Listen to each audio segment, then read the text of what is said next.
this all. You never know how it's going to turn out. But they always tell us the ones who show up are the ones who are supposed to be here. So we're going to go ahead and get started. And I'm excited. Excited about being here. Excited about being Lincoln. Excited just being home to present a program. Hopefully this won't be the last one I do. But I'm excited just to be here on today. And everybody know me. Everybody know me. Because y'all look at me going like, why? Who is Edward L? Who is Edward L?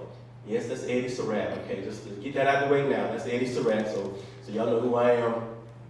So I'm not going to try to get up and say, well, call me Edward L. Call me Edward L. I know who you are. Y'all know who I am. Okay? Well, we're going to go ahead and get started. And what we are about, who I am. Let me tell you a little bit about me. Born and raised right here in Lincoln, North Carolina. 1985 graduate of Lincoln High School, home of the Wolves. That's right, home of the Wolves. So, graduate of Lincoln High School. Been working with young people, been working with adults for the past 20 years. I worked in the car business, but always had this passion for speaking. Always had this passion for speaking. Even in school, they told me, you talk too much. You're doing well in your grades. You're doing well in everything else, but you just talk entirely too much. And who would have thought 20 years, 30 years later, they pay me thousands and thousands of dollars to talk. That's not a bad deal there. So getting paid to talk is what I do. But not only getting paid to talk, I'm an empowerment coach. And what is an empowerment coach? I help people who have dreams and goals, who have laid those dreams and goals on the shelf and never did anything with them. I help people take those dreams off the shelf, dust them off, make those dreams a reality so you can live the life that you want to live. So I help make your dreams a reality. But also, as a motivational speaker, I empower, I inspire, and I motivate individuals to that next level of greatness. And anybody who follows me on my Facebook page, you know I post 2 words every day. And those 2 words are expect greater. Why do I post those words? Because I believe in my heart that there is greatness on the inside of each and every person that's just waiting to come out. There's greatness on the inside of everyone that's waiting just to come out. But we don't use our abilities, we don't use those talents, we don't really make it happen. So what I'm going to give you some nuggets today. I know it says from 12:30 to 4 o'clock. I'm not going to keep you to 4 o'clock. Now, yeah, I can talk for 3 hours, but I'm not going to talk for 3 hours a day. So I'm respectful of your time, respectful of those who come out. So, but we're going to get started. We're going to get started. And my trusty assistant, Shelby, she's doing such a fine job. If you would just go to my next slide, what we're going to talk about today. We're going to talk about, whoa, there we go. We're going to talk about knowing your DNA. And yeah, I do leadership workshops, I do workshops of empowerment, I do workshops to inspire, I do workshops to motivate, but we're going to talk about know your DNA. Why? Because your DNA is what makes you successful. And that DNA, I'm not talking about the DNA that you see that Maury Povich talks about when he says, you are not the father or you are the father. And everybody goes crazy, people get mad and all upset. We're not talking about that kind of DNA. I'm talking about the directives necessary for your achievement. The directives necessary for your achievement. So we're going to talk about knowing your DNA. You have to know your DNA. Know your DNA. And when you understand and know your DNA, you'll be able to reach that next level of greatness. You'll be able to reach that level of greatness that you've been waiting for. You'll be able to reach that level of greatness that you know has been inside of you. And we all strive for greatness. We all strive to get to that next level. We all strive to make the best of everything that we do. We all strive for those things. But oftentimes, when we don't know our DNA, we have roadblocks. And those roadblocks will keep us from getting to that next level of greatness. Shelby? Directives can be defined as instruction or order to indicate or to guide. The first key area to your directives is this big stop sign right here. And you're going down, I'm Eddie. Why are you showing us a stop sign? We know what a stop sign is. We know a stop sign means you need to stop at the stop sign in case oncoming traffic, look for oncoming traffic. But we're going to take it a step further. Shall we? Stop the fear. Fear is nothing but false evidence appearing real. And that's what keeps so many people down. That's what keep so many people back from reaching that level of greatness. They have this fear about them, and that fear says, stop. They'll tell you, you're too short, you're too tall, you're too fat, you're too skinny, you're too tall, you're too black, you're too white, you're too this, you're too that. And you won't be able to make it to the next level. Why? Because there's fear involved. How many times has fear stopped us from getting to that next level? How many times has fear stopped us from getting to that level that says, you know what, I would, but I don't really know. I should, but I don't think I can. I want to, but I don't know anybody that's doing that. Fear has stopped so many people from getting to that next level of greatness. But what we're going to do today, we're going to get rid of this fear. We're going to get rid of the fear. Why? Because fear has to stop you. Fear has to stop stopping you. Fear has to stop stopping you. We all want to get to that next level of greatness. We all want to achieve greatness in our lives. That greatness may be, okay, I want to be able to send my child to college and not have to worry about paying for anything. I want to be able to just write a check and just, she's taken care of. I want to be able to pay my house off in less time that the bank told me I should pay it off. I want to be debt-free. That's a lot of us. We want to be debt-free. But sometimes fear will stop you because they'll start talking real good to you. Well, you don't pay us off. We're going to lower your interest rate. We're going to do this for you. You know, that sounds pretty good. Fear will stop you. We got to stop the fear. We need to stop it. Stop it in its tracks. Shall we? And when we look at this picture, the first thing in my book 3 Reach to a Focused Future, one of the first things that I talk about is reflect. And when we look at this picture, we can see there's two men. And we can look at it two different ways. It can be an overweight man like myself, looking at his younger self like, that's how I used to be. That's the size I used to be. That's when I was fit and everything and nice looking and all that good stuff. Or it could be one of those crazy mirrors at the fair and it makes you look like you want to look. But regardless of how you look at it, you have to reflect because a mirror shows your reflection. A mirror lets you know, wow, this is how I look. This is the real me. But when you want to strive, when you're striving to get to that next level of greatness, you have to do a reflection. You reflect on where you are. Shall we? Hit it 3 times for me. There you go. When you reflect, you take a sightseeing tour of your past. You look where you just come from. You look at everything that you've been through. You look at all the bumps and the bruises along the way. You look at everything that has stopped you. You look at everything that has gotten you to this point. And then once you take a tour of the past, you have to know where you are. A lot of people don't know where they are. A lot of people don't know where they are. They say, well, I'm at Lincoln Culture Center. No, I'm talking about in their life. If you're striving to get to that next level of greatness, you must reflect and know where you are. And then one of the main things with this, you must get moving. You must get moving. Take a sightseeing tour of your past. Know where you are, and then get moving. When you reflect on things, when you're striving to get to that next level, you have to know where you are. And then what stops many of us, we don't move on it. Because we look at where we are, and we think this is the best that I can do. This is the best that there is. There's nothing else for me. I can't do any better because why? I don't know anybody else who's doing any better. Everybody lives in my same neighborhood. Everybody drives the same thing I'm driving. Nobody's striving to do anything better. So I like right where I am. I like being comfortable. I like being where I am. We're not striving to better ourselves, but it's time to get moving in order for us to reach that next level of greatness. So now that you have reflected, you stopped, you reflected, now you must, shall we? We know what that is. It's time for us to refocus. It's time for us to refocus. That's a camera. We know what a camera does. A camera takes pictures.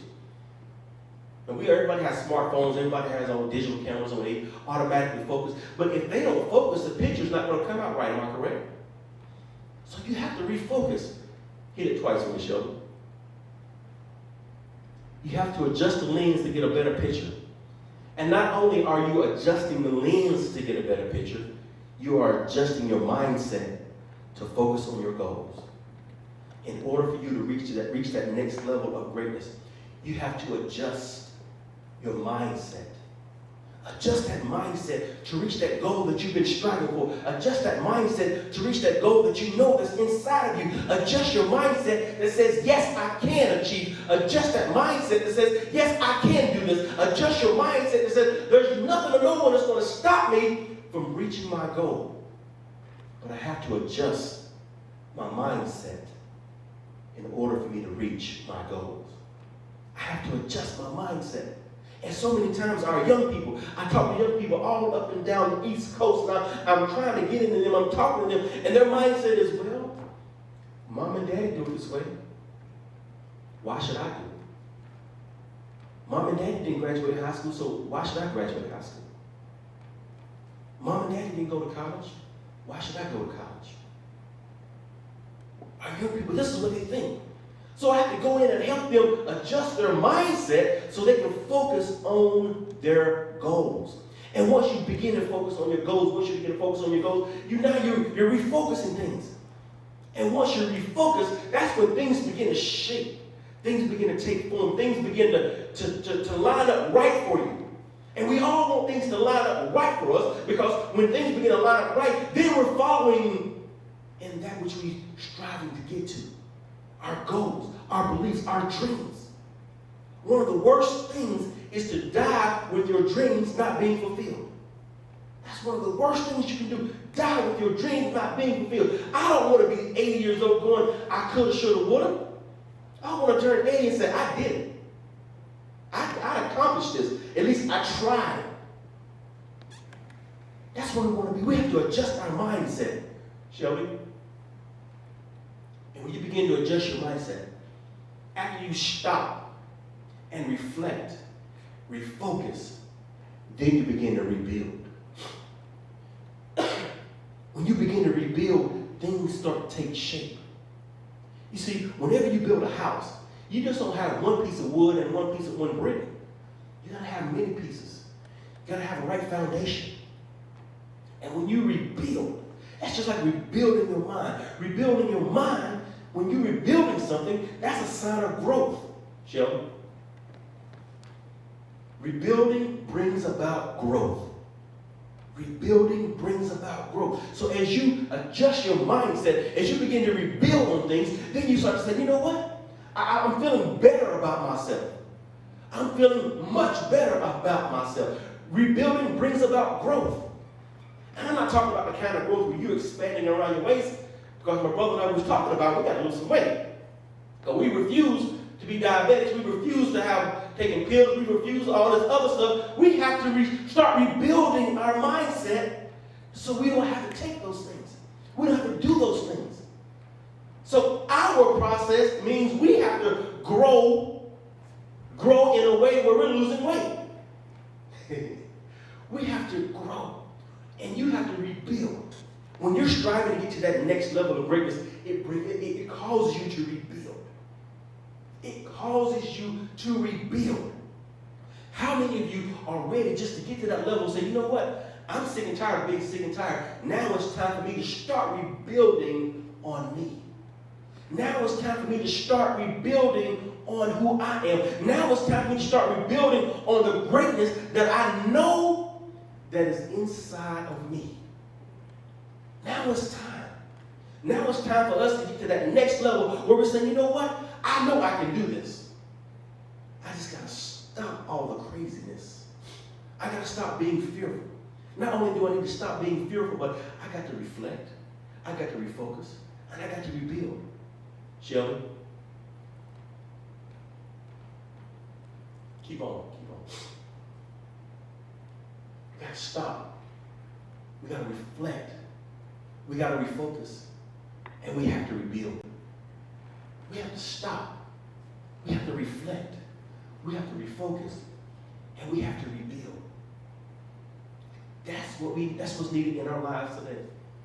That's what we have to do in our lives. Stop. Reflect. refocus and rebuild. So many people are lost right now because they can't get past stop. That fear has already held them back. And then when they get to the level of reflecting, they don't like what they see. But yet the fear says, I can't change the way I am. Because I've been this way for 50 years. So this is my lot in life. This is who I am. This is how it's going to be. And then when you start to refocus, you start adjusting that mindset. And then you think your mind is playing tricks on you, so you can't get to the level of rebuilding. But when you understand what your directives are, you understand what those directives are, then you can get on the path to greater. Shelby.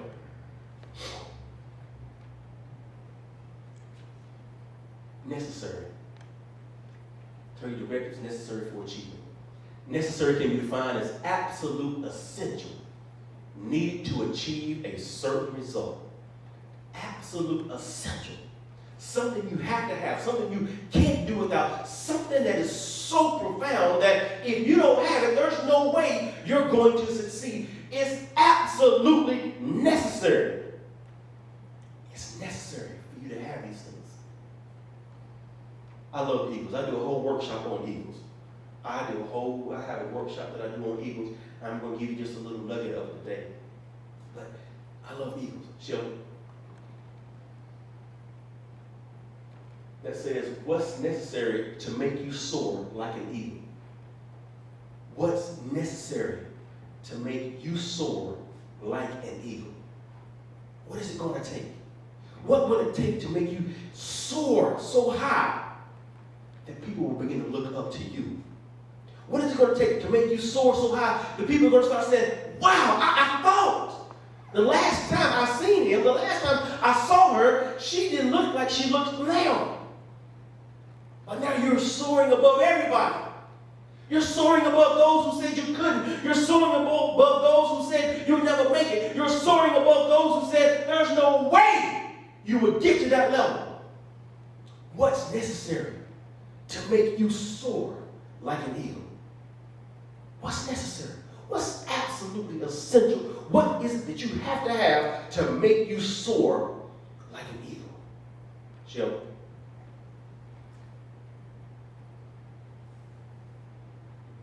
One more time.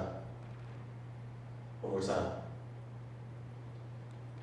This is one of the most determining factors to help you soar like an eagle. Determination. Determination means not being limited by your own self-talk. Not being limited by your own self-talk. Don't talk yourself out of greatness. Doubting your abilities. Determination is pushing past what you think your own limits are and reaching new heights by always moving forward. Wow. Pushing past what you think your own limits are. How many of us can push past what we think our own limits are and reach new heights by moving forward? Make today the day you keep on pushing through, and you may have the breakthrough to success that you desire. Think. Push past what you think your own limits are. I told you I love eagles. I told you how I do a workshop on eagles. I'm going to give you a little tidbit about an eagle. When an eagle gets around 35, 40 years old, it starts to look really beat up. Its feathers look really jacked up. It looks really, the feathers are tattered, and its eagle talons are cracked. Its eagle beak looks dirty. It's infected. He's losing hair. He looks really bad. And when you look at the eagle when he gets to that age, you will think the eagle is destined for death. You will say to yourself, that eagle should not even be allowed to be seen out in public. How many times have we seen people like that? They shouldn't be allowed to be seen out in public.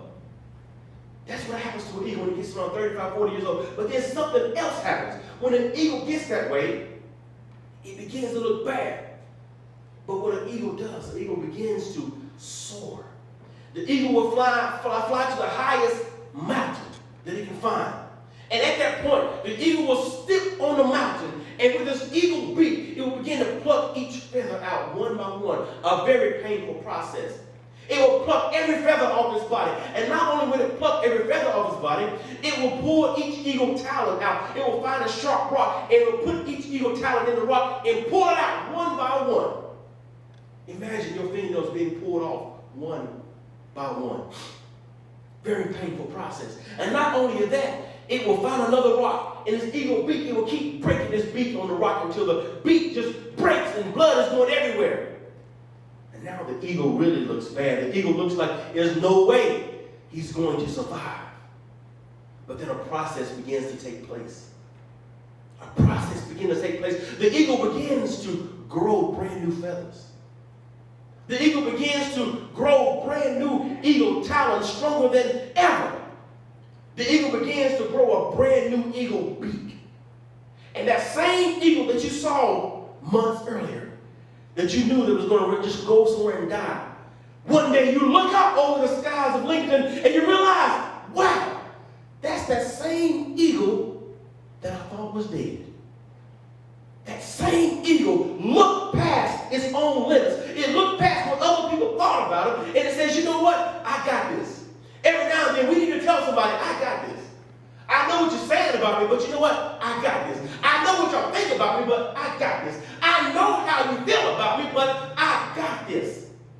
Because I'm not going to let anybody tell me how I should feel about myself. That I'm not going to doubt my abilities. I know what my abilities are. I know what I've been gifted to do. I know how I need to do more and do more and do more and do more. That's why every day I expect greater. That's why every day I strive to make a difference in somebody's life. Because I look past my own abilities. I never doubt my abilities. Because I know I'm good at what I do. Whether you think so or not. I'm good at what I do. I'm good like that. I'm just talented like that. But I'm determined. I'm determined. Each and every day I'm determined. Each and every day I'm more focused than ever. Each and every day I'm determined to get to that next level of greatness. And just like each and every one of us, we should be determined to get to that next level of greatness, regardless of what anyone says about us, regardless of how they talk about us, regardless of they say, well, you this and you're that. I don't care what you say about me. My determination will not allow me to fail. My determination and my focus will not allow me to fail. I'm so determined that when you tell me I can't, that's just fuel. That's one of the most motivating statements I've ever heard when someone tells me, you can't do that. I love it. But I'm determined. And we all should have that determination. And when I think about determination, when I think about what it means to be determined, when I think about what it means to be focused, I get excited. And let me tell you why I get excited when I think about being focused, when I think about being determined. I speak in a lot of different groups. I speak for a lot of different groups, a lot of youth organizations, a lot of nonprofit organizations. And last year, I was talking to some kids. Some kids from the lower socioeconomic level. I'm going to leave it at that. And in this group of kids, it was 11 of them. I remember it quite well. And I do what I call goals and dreams and goals and dreams. And I was asking the kids, what do you want to be when you grow up? What do you want to be? What do you want to be? But all the kids, all the guys, I want to be the next LeBron. I want to be the next, Cam Newton. I want to be. All I'm talking about athletes and all the girls, and I want to be a teacher, and I want to be a hairstylist. I want to be the next Beyonce. I want to be the next Nicki Minaj. And there was one little girl in the back, Keisha. Keisha sat in the back, and she was real quiet. Keisha she didn't even look at me. I'm like, something is not right with Keisha. She's sitting in the back, and I'm like, Keisha, what's wrong? What do you want to be? And when I asked Keisha the question of what she wanted to be, all the kids started laughing. They said, Keisha, go ahead and tell Mr. Everett what you want to be. And she put her head down, and she had tears in her eyes. I'm going like, okay, this is really strange. I've never had a child cry in the process of telling me what she wanted to be. And one of the little boys, go ahead, Keisha, tell him. Tell Mr. Everett what you want to be. And the kids started really clowning her. They were just like, I'm like, hey, y'all need to calm down. So I said, Keisha, what do you want to be? And Keisha had her head down. And she was almost embarrassed to say it. And Keisha had her head down, and Keisha said, I want to be a firefighter. I said, what, Keisha? What do you want to do? And the kid said, tell her, Keisha. Tell her, Keisha.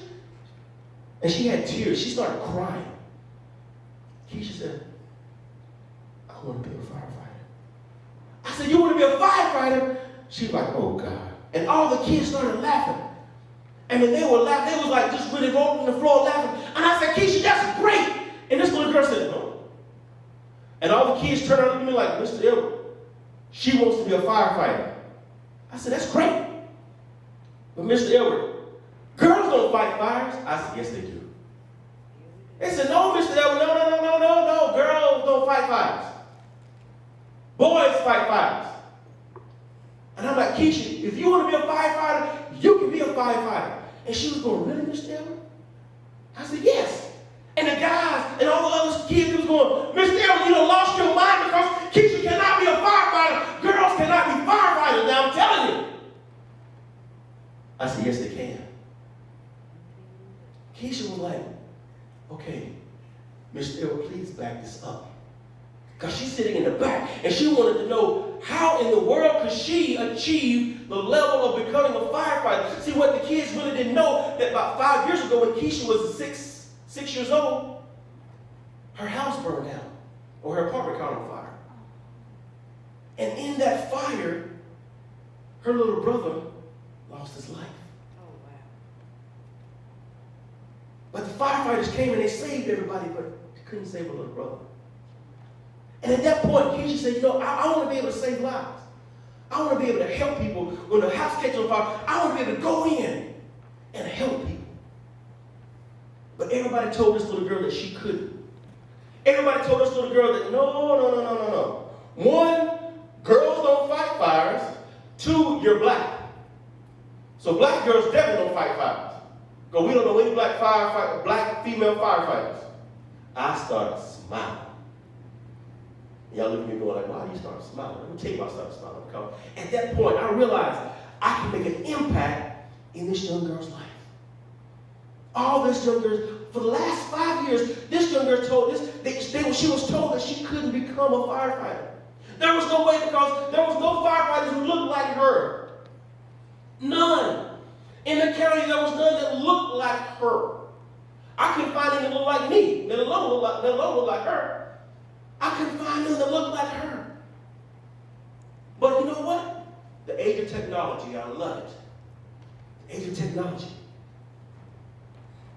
I went to my phone and I said, I got this.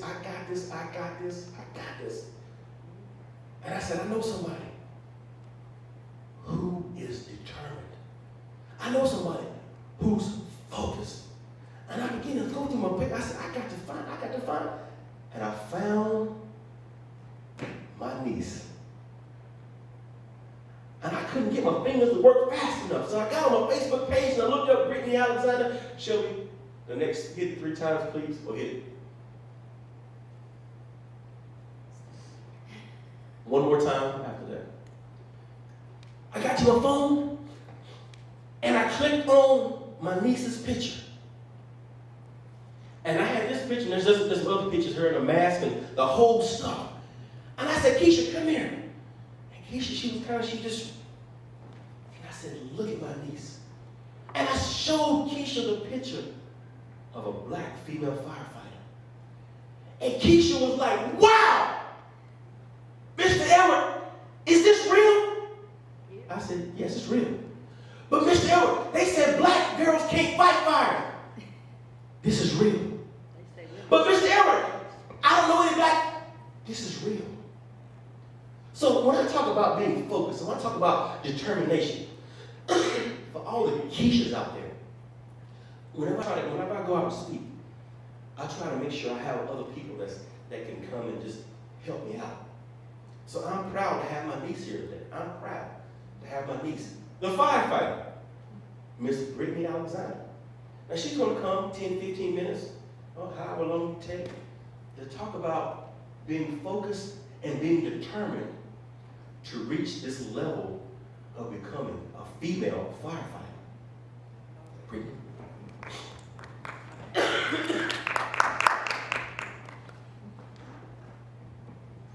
Hello, I'm not good at this. I'm better at fighting fire, but anyway. When I was a little girl, I always wanted to be a firefighter, and of course my parents was like, no, you don't need to do it. That would be a phase. So I joined the fire department as a junior firefighter, and it was like, okay, it's not gonna last long. Once you get into high school, it's gonna stop. Well, we got better and better and better, and I stayed in because I love it. And then on March 7, 2008, we lost 2 firefighters in a fire, Salisbury Mill fire. And after that, it was like, it's too dangerous, you need to stop. And really, my grandma, she was like, no, this is not for you, you need to stop. So I was like, okay, grandma, whatever. And I still continued doing it, and then, finally got old enough to go to the academy. Signed up for the academy, I asked the person there, is there any more females in the academy? He was like, no, you're the only one. I'm like, okay, that'd be fine. So I go to the academy, doing stuff, of course they picking you're female, you can't do it, I'm like, I can do the exact same thing you can do. So I said, when I pick my turn out here on, you can't tell me the difference between male or female, unless I wear my pink hood. I said, I'm not short, I'm the same height as y'all, so you can't say anything. So, I'm going to the academy, and I remember this one special class, ventilation, when we went on top of the roof and cut a hole for the fire to come out. And think a female don't know how to operate a chainsaw. Well, I live in the country, my father, I know how to operate a chainsaw. So we get ready to do the practice, carry the chainsaw up there. I get up there and I pull and pull and pull, and it will not crank. So I'm like, what is wrong with this saw? And everybody's down there is laughing. I'm like, what's so funny?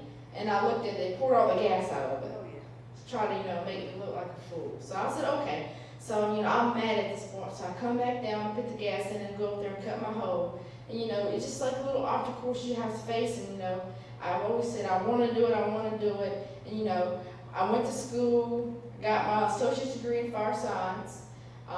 As the next Saturday, I graduated with my associate's in emergency management. And I plan on going to, get my bachelor's in fire. My overall goal is to be a fire chief somewhere. And I'm gonna do it, you get pushed down and pushed back, because most of the guys, like at the fire department I'm just a regular firefighter. I'm working to be an officer there, but most of the guys do not want a female to tell them what to do. And so, we get on the scene stuff, they're like, Brittany, what you want me to do? I'm like, you don't offer a scene, you do it. Sometimes, I have to save them. And I try my best, when something comes out, a new fire technique, I study and study and study. They call me the fire nerd. When they want something to know, you gotta go ask the fire nerd. They already call me Firefighter 17 because I'm always taking fire classes, trying to better myself and to better, my people I serve.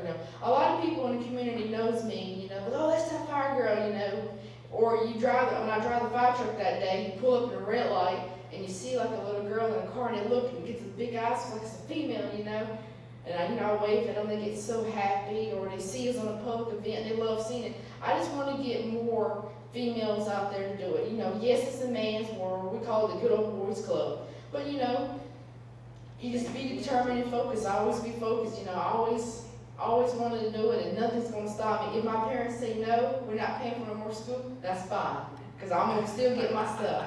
Because, and I just got awarded from the Fireman Association. I got a $6,000 scholarship to go towards my bachelor's degree.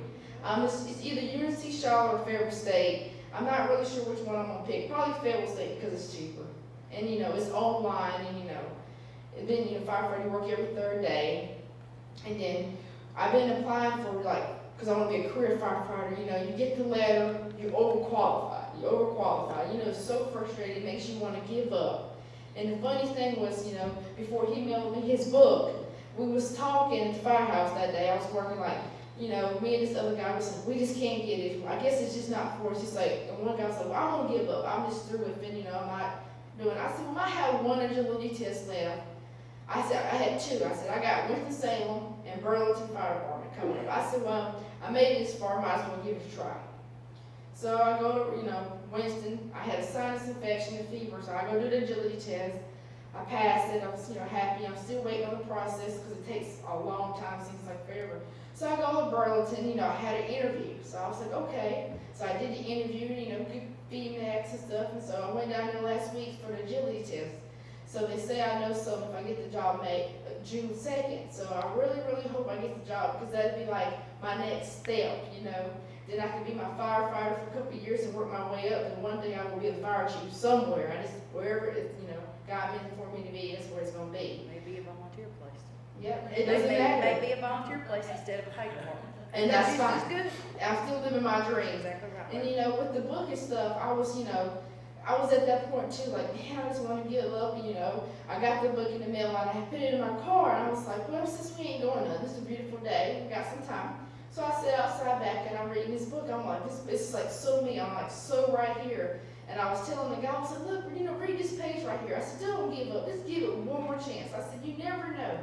He was like, all right, well, I guess I put the application in. So he went to do his Julie test, and he's in the same boat as me. He's still waiting. So we hopefully both of us will get it, you know. And, you know, just reading the book, it makes me so mad when you see all these people like, oh, you're a female, you can't do it. I can do it, but better than you. You know, that's what I say. You have to joke with the guys, you know. Once you prove yourself and show them that you can carry your own weight, they respect you. And, you know, I don't have any problems, you know. I only ones that pick at me is the ones that, you know, I'm smarter than you. That's how I look at it, you know. You can do all that, but you're doing it the wrong way. But I don't say nothing. I'll let you learn the hard way, you know. And we have some people in the fire department that call me and say, hey, are you coming to that call? And, you know, hey, Brittany, what we doing for training? I said, I'm not the fire chief. I'm not, you know, I'm just a regular firefighter, but they look up to me. And the fire chief, you know, he said, yeah, Brittany, you have a lot of people here that look up for you, you know, because, you know, I came through the process. I know how it is being a junior firefighter when, you know, get that working fire, you can't do nothing because you're not certified in every state. You just have to sit there. And so I know how it is, but, you know, I always, you know, post something on Facebook about if I see if a female firefighter gets promoted or something, I always share it. Because I want to get more female firefighters, you know, in the fire service. I live in Rowan County, Salisbury. I am the only African-American female firefighter. And you know, when you go talk to these other people, because I work in town, East Spencer's predominantly African-American, you know, and I go there and talk to them, like, come on, you can do it, you know, the first thing they say was like, you know, when you did, I'm like, well, be better than me. I said, once you join the fire department, all your fire training is free. I mean, everything's free. You get your, you know, cool gear. You get to ride on a fire truck. Everybody loves a firefighter. You know, everybody loves to see you when the fire truck comes in. But, you know, I just think it's pretty cool when you walk on the fire scene and, you know, you see it's a female. You know, people change, especially when it's like a, you know, medical call and stuff. But, you know, the guys love you when it comes to OB calls because they don't want to have nothing to do with it, you know. But, you know, it's a good experience. I got to deliver one baby in my career. Do I want to do it again? No. I was very nervous, but, you know, got it done, you know, safe and stuff. But, you know, I just want to get more people involved in the fire service because once you get in, you got to do 25 years and then you can retire. I mean, it's not that hard. I mean, and my father picks at me and said, we lazy, we don't do nothing. We sit around and eat. Yeah, our hardest decision of the day is what we're going to have for breakfast and what's for lunch. That's the hardest decision it is, you know, we're going to have what's for lunch, you know, or what we're going to do that day. I mean, that's it, because, you know, we got our training, we got our morning checks off, but, you know, when it boils comes down, you know, everybody likes, you know, likes firefighting. You look up to us, you know, especially the younger people, they look up to me, and, you know, I take that proudly, you know, they have a question, and I'm like, okay, you know, if you need any help with that class, you know, let me know. So I have one guy's going to school to get a fire associate's degree. I said, if you need any help, you know, let me know, because, you know, I know how it is, you know. I said, you have to read the book. It's not like, you know, some of the stuff you have to do research into, and I take that proudly. When somebody don't know the answer to it, I want to know, because, you know, when we have training, I'm like, yes, I know the answer. Chief, but you don't answer the question, just, you know, be quiet, because, you know, you know. I take that proudly, because I take that very serious, you know. And I'm just praying that I get one of these jobs. Hopefully, you know, I want Burlington, because Burlington seems like a better place for me. So hopefully I hear something soon that I can, you know, have one more step to my goal. But in the meanwhile, I'm gonna stay where I'm at. I'm happy there, you know. I just gonna keep on being focused. I'm not gonna do anything. You know, my parents say, no, you need to stop. I'm sorry. They are not. Nobody's gonna say you can't do it. And I love when the guys say, oh, you can't do it. I'm like, okay, watch this, you know. Only thing, you know, they might you know, they try to show off, like picking a dummy up. You know, I can't pick it up because, you know, females don't have upper body strength.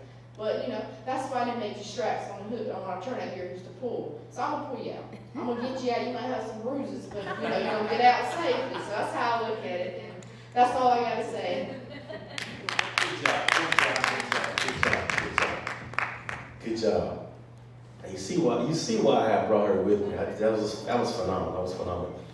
And the thing about it, Brittany's passionate about what she does. Very passionate about what she does.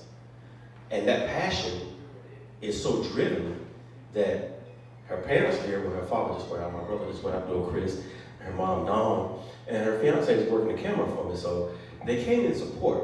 So when Brittany says she don't care what they say, she's gonna stick with it, she means it. It's not something she's saying behind their back. And you know, even growing up, when she was talking about becoming a firefighter, we always step back and go like, really?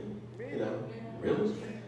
But one of the amazing things about the story with Keisha, I was telling you, not only did I show Keisha Brittany's picture, but I went and printed a copy of this picture here out for, it was either this one or the other one in the turnout year, but I printed a picture out for her. And Keisha has the picture over her bed, and that's her inspiration. And even she lives in Spartanburg, so it's a great distance, but I'm still gonna try to get Brittany down there. But they moved to like Somerville toward Charleston. And her mom stays in contact with me. Her mom says Keisha still has that picture over her bed. Keisha still has dreams of becoming a firefighter, female firefighter. And when anybody tells her that she's crazy, she can't do it, she says she'll take that picture of Brittany to school and say, look, this is someone who's doing it. So whenever I talk to the kids, I try to inspire them, try to motivate them, try to let them know there's no limits to what you can do. There aren't any limits to what you can do. And that's what I try to educate kids, try to educate parents. You know, and this is proof. This is proof. You know, someone says they can't do it. I mean, if you could have been in that class and seen all the kids just laughing at Keisha, telling her that she can't do it. Why? Because she's black, she's a female, and black females don't fight fires. But here's a living example. So Brittany, I thank you for coming all the way from Salisbury to share with us on today. Appreciate it. So next slide, Shelby. Now, are you ready to soar? I told you I like eagles. Go ahead.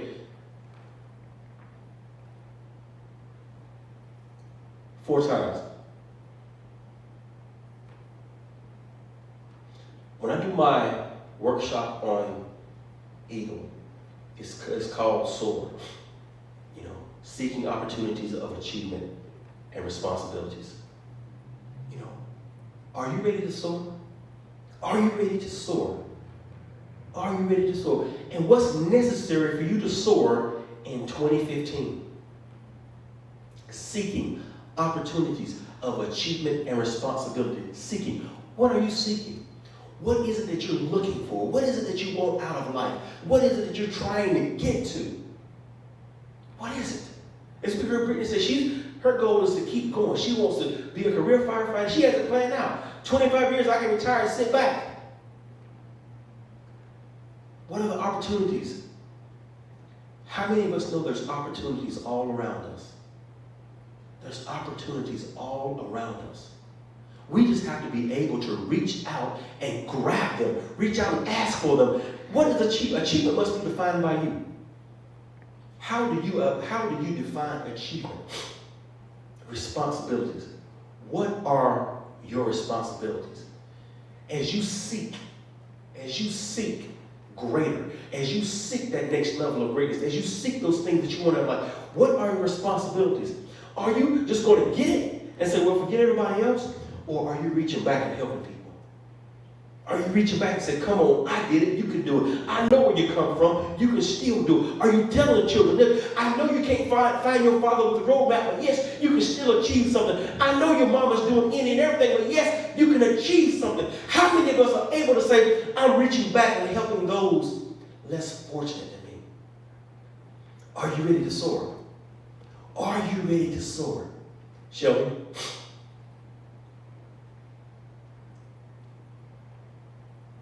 Stepping up to greater will cause a ripple effect. Stepping up to greater will cause a ripple effect. When you're able to inspire someone, when you're able to motivate someone, when you're able to empower someone, it causes a ripple effect. You can't help but to allow your greatness, allow your success to rub off on somebody else. Because everybody wants to know how you're doing it. Everybody wants to know how did you achieve it. Everybody wants to know, did you do it on your own? It's caused a ripple effect. And we have to be able to reach back and help those who may not be able to help themselves. We have to be able to reach back and help those who otherwise would have failed. We need to cause that ripple effect right in our neighborhoods. We need to cause that ripple effect right where we are. We need to cause that ripple effect right here in Lincoln County. We need to cause that ripple effect wherever you live. Shall we? Because I believe, like Zig Ziglar says, if you help enough people get what they want, you'll get what you want. I just believe. If you help enough people get what they want, you'll get what you want. You heard Brittany talk about she's helping the other firefighters with their exams, with their tests, with their skills. Why? Because that's her passion. Her passion is allowing her to say, you know what? I want to reach out. I want to grab those things. I want to make it so that I want to help others, because if I help others, it's going to in turn help me. If I help others, it's going to in turn help somebody else get to that next level of greatness. If I help others, it's going to cause a ripple effect, and that ripple effect is going to let somebody go and let somebody know, you know what? I can make this. I can do this. Regardless of what they say about me, regardless of what they say about you, you can achieve greatness. Don't let anybody tell you that you can't. Don't let anybody tell you that you shouldn't. Don't let anybody tell you that there's no way you can make it. Don't let anybody tell you those things cannot happen for you, because they can. Those things can happen for you. Shall we? Watch your thoughts. They become your words. Watch your words. They become your actions. Watch your actions. They become your habits. Watch your habits. They become character. Watch your character, for it becomes your destiny. I love that. I love that. And when we think about that, sometimes I have to ask the question of, how bad do you want it? How bad do you want to achieve your level of success? How bad do you want to make that thing happen in your life? How bad do you want to get to that next level of greatness? Because as I said earlier, there's greatness on the inside of all of us. There's greatness on the inside of all of us. And we can't allow anybody to tell us that we can't. We can't allow anybody to tell us there's no way we're going to make it. We can't allow anybody to tell us, yeah, you're not going to achieve anything. We can't allow anybody to tell us those things. Why? Because there's greatness on the inside of us. We have to achieve. How bad do you want to achieve that level of success? How bad do you want it? Shall we? What does achievement look like to you? What does achievement look like to you? I tell people, when I turn 50 in a year and a half, that Ferrari 458 Italian, that's going to be my 50th birthday present. People laugh at me. People tell me I'm crazy. There's no way. Well, yes it is. I'm going to have that. I'm going to have that. Now, you know, if I'm going to have a $200,000 sports car, everything leading up to that has to be classy as well. My wife's going to be taken care of, because some of you say, well, he's going to have a car. No, my wife is going to be well taken care of. I told her she can have the house that she wants, however she wants. Just give me a little corner. So all I want, a little corner. But that's my dream. To some other people, you may have a dream vacation. There's some places you may want to go that you haven't been. That could be your level of achievement. It can be a brand new home. I would want that. That'd be too much. A brand new home. You gotta have them made. Some people's level of achievement is family. Is family. Being closer to family. Allowing family to just be together. That can be your level of achievement. But no matter what your level of achievement is, you have to ask yourself, how bad do I want this? How bad do I want this? How bad do I want to be a firefighter? How bad do I want to see things turn around in my community? How bad do I want to see my child achieve in school? How bad? What length are you going to help your child achieve greater in high school? What are you willing to do? What are you willing to do? There's a story that says there was this young man who wanted to be wealthy. He wanted to find success. He wanted to be so wealthy. And in his quest, he was in a meeting one day, and there was this guru there. And this man, he was a top in his field. And this young man had an opportunity to speak to this guru. And this guru had made millions and millions and millions of dollars. And here this young man got an opportunity to step up to this guru and say, you know what? I want to be just like you. Tell me how you did it. Will you show me? And this guru who had all this wealth of knowledge said, I tell you what, young man, if you really want to know how I did it, meet me on the beach at 4 a.m. in the morning.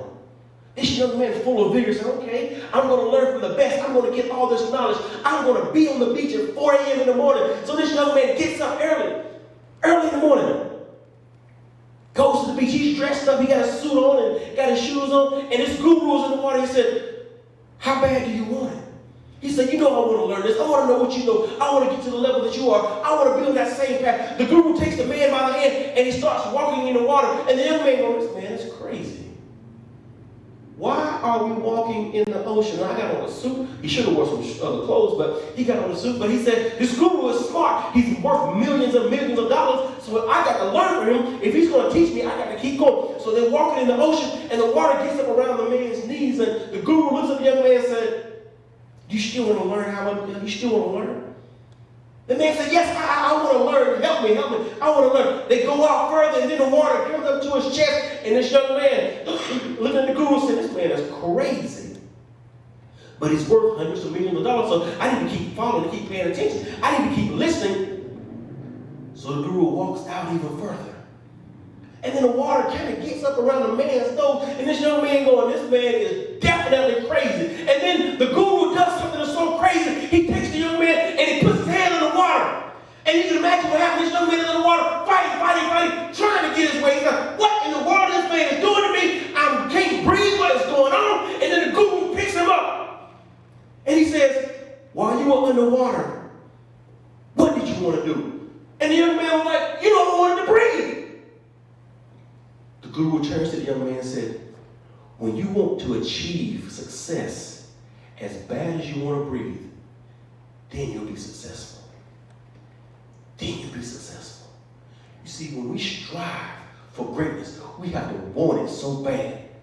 We have to want it with every fiber. We have to want it with every breath. We have to want it and not allow anything or anyone to get in our way. We have to want it that bad. Not to let anybody stand in our way. I don't care what they tell you. We have to be able to tell somebody, you know what, I got this. The title of this workshop is Access Granted. And I know I didn't rush through it. I could have did an hour and a half. I could have did 2 hours. But I'll be respectful of your time. But the title of this workshop is called Access Granted. And I've done it a gazillion times. And each time it's a different take on it. But I'm hoping by now that you realize that your access has been granted. And when you think about access being granted, what does that mean? We all are in this computer-friendly age to where you got passwords to everything. And if you're like me, you forget passwords every now and then. And you're trying your best. And the thing says, after so many times, it's going to lock you out. And you go, I got to be able to get into this. But when you finally remember your password, it gives you access to that site that you need, right? To pay the bill, to get on Facebook. But your access has been granted to get to something that's going to make you happy, to get to something that you know you have to do. So now when you understand your DNA, your directives necessary for achievement, when you understand what that is, now you can understand that, yes, my access has been granted. My access has been granted. And I can achieve anything that I put my mind to. I can achieve anything that I set my mind on.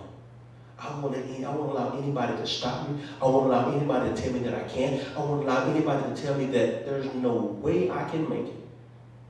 Why? Because my access has been granted. Shall hit the next one. This is who I am.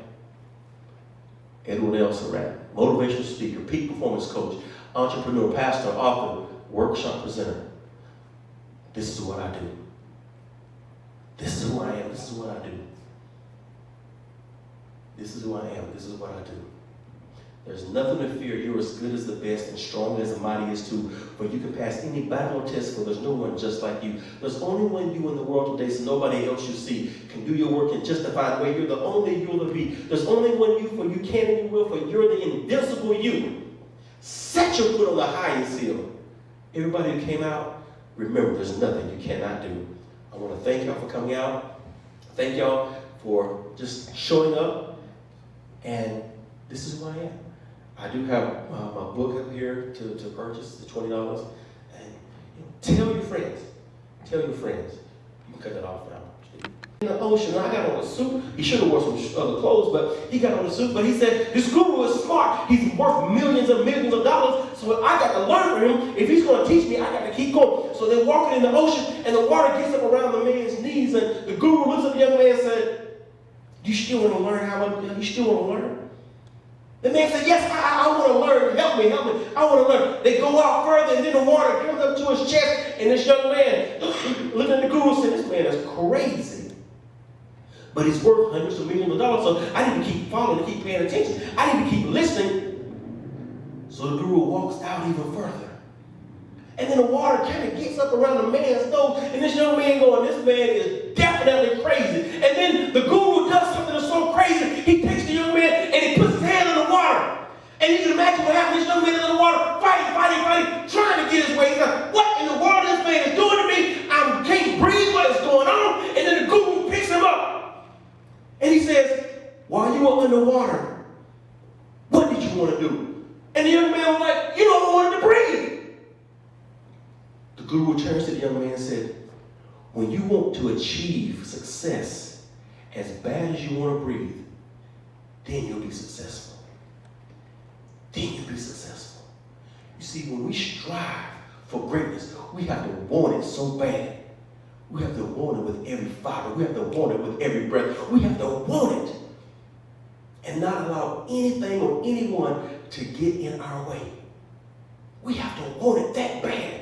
Not to let anybody stand in our way. I don't care what they tell you. We have to be able to tell somebody, you know what, I got this. The title of this workshop is Access Granted. And I know I didn't rush through it. I could have did an hour and a half. I could have did 2 hours. But I'll be respectful of your time. But the title of this workshop is called Access Granted. And I've done it a gazillion times. And each time it's a different take on it. But I'm hoping by now that you realize that your access has been granted.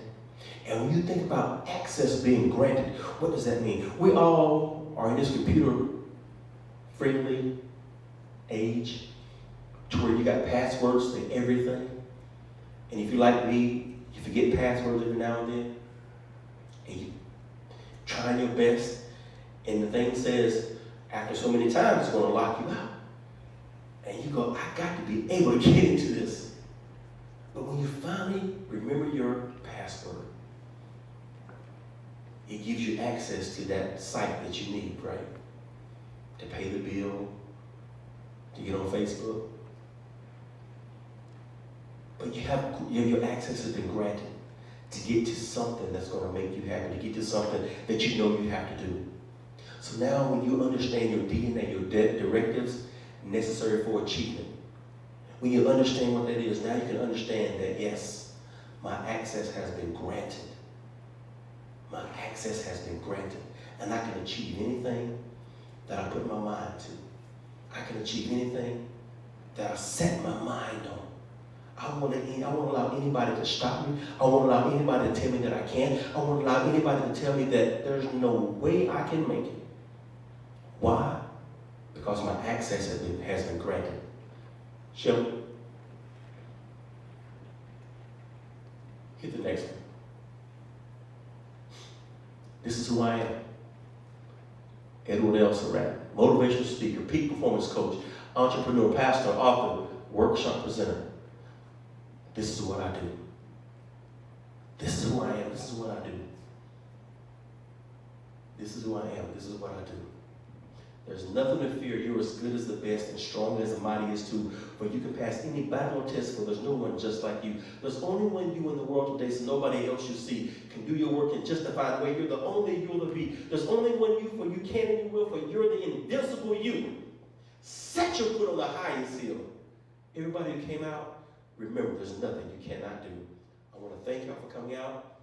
Thank y'all for just showing up. And this is who I am. I do have my book.